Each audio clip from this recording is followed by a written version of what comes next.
네, 공수처의 존재에 대해서 국민들께서 여러 의문을 표합니다. 좀 똑바로 하셔야 될 것 같습니다. 첫 번째 질문 드립니다.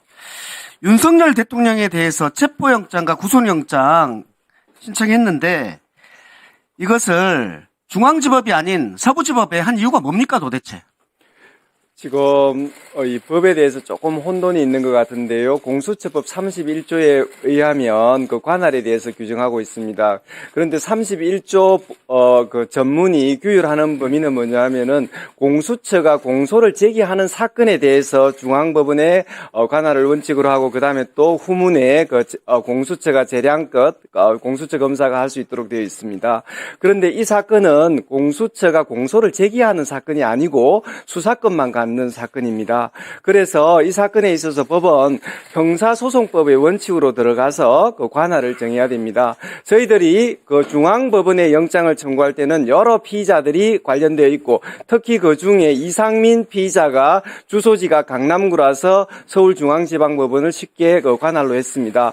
그런데 그 이후에 이제 개별적인 피의자들을 상대로 체포영장을 청구하고 그 다음에 군인들에 대해서 청구할 때는 중앙군사법원을 이용하게 되었습니다. 그래서 이 사건에 있어서 관할의 문제는 형사소송법의 적용 문제라는 걸 다시 한번 말씀드립니다.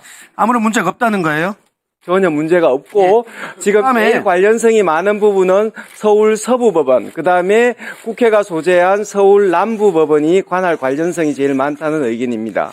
그 체포영장을 서부지법에서 발부했는데 체포영장에 대한 불복 절차인 체포적부심 이걸 중앙지법이 한 것은 굉장히 이례적이지 않습니까? 뭐 원래 그 체포영장을 발부한 법원에 그 적부심을 하는 것을 이례적이긴 하죠. 그래도 가능한 거죠. 뭐 저희들은 좀 이례적으로 보고 있습니다. 예. 네. 두 번째 질문할게요. 압수수색영장, 윤석열과 김용현 등에 대한 압수수색영장과 통신영장 이것을 중앙지법에 제일 처음에 했다가 그 다음에 기각되자 서부지법으로 한 이유 여기에 대해서 의심들이 많은데 도대체 왜 그런 겁니까? 기각되자 서부법원으로 간 것이 아닙니다. 서울중앙법원에 영장을 청구한 것은 여러 피의자가 있었고 그중에 이상민 피의자가 피의자로 특정이 되어서 아까 말씀드렸듯이 서울 강남구에 주소지가 있어서 다행히 서울중앙법원에 그 관할이 있었습니다. 자, 그런데 저희들이 20여일 이제 수사를 하는 중에 이상민 피의자의 여러 가지 정황들은 드러나지 않고 그 다음에 또 군인들에 대해서는 중앙군사법원이 관할을 가지고 그래서 범죄지하고 그 다음에 여러 부분들을 따졌을 때 지금 특히 윤석열 대통령에 대한 체포영장을 청구할 때는 범죄지 그다음에 피의자의 소재지 전부 다 서울 서부지방법원이었습니다.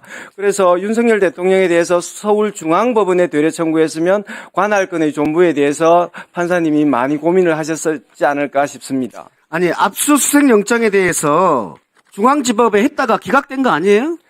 압수수색 영장에 대해서는 여러 피의자를 상대로 청구를 한 바가 있고 또 그다음에 중복 수사권을 이유로 해서 여기 기각 사유에 중복 수사 말고 중복 수사라는 이유 말고 내란죄 수사권이 없다. 이 기각 사유 있습니까 없습니까? 내란죄 수사권을 문제로 삼아서 기각된 바가 전혀 없습니다. 다음에요.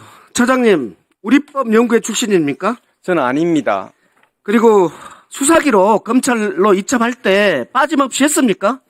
네, 지금 빠짐없이 했습니까? 빠짐없이 했고 지금 문제 삼는 부분이 지금 문상호 사령관에 대한 체포영장이 왜 그 윤석열 대통령에 대한 기록이 없느냐 하는 건데 지금 문상호 그 사령관은 그 자체가 또 체포가 되었고 또 구속영장 청구된 별도의 그 군사법원에 보낸 기록에 정본이 있습니다. 그래서 그 부분을 문제 삼는 것 같은데 전혀 지금 윤석열 대통령에 대한 그 형사 기록에 빠진 기록이 전혀 없습니다. 누락된 것이 아니고 문상호 사령관에 대한 것이 참고자료로 더 추가됐다는 얘기입니까? 지금 사본이 아마 들어갔는지는 모르겠는데 문상호 사령관에 대한 체포영장은 문상호 사령관에 대한 형사사건에 정확히 들어 있습니다. 네, 알겠습니다. 그럼 국민들이 똑바로 보고 있어요. 똑바로 하셔야 됩니다. 예. 잠깐 스톱해 주시고요. 들어가십시오.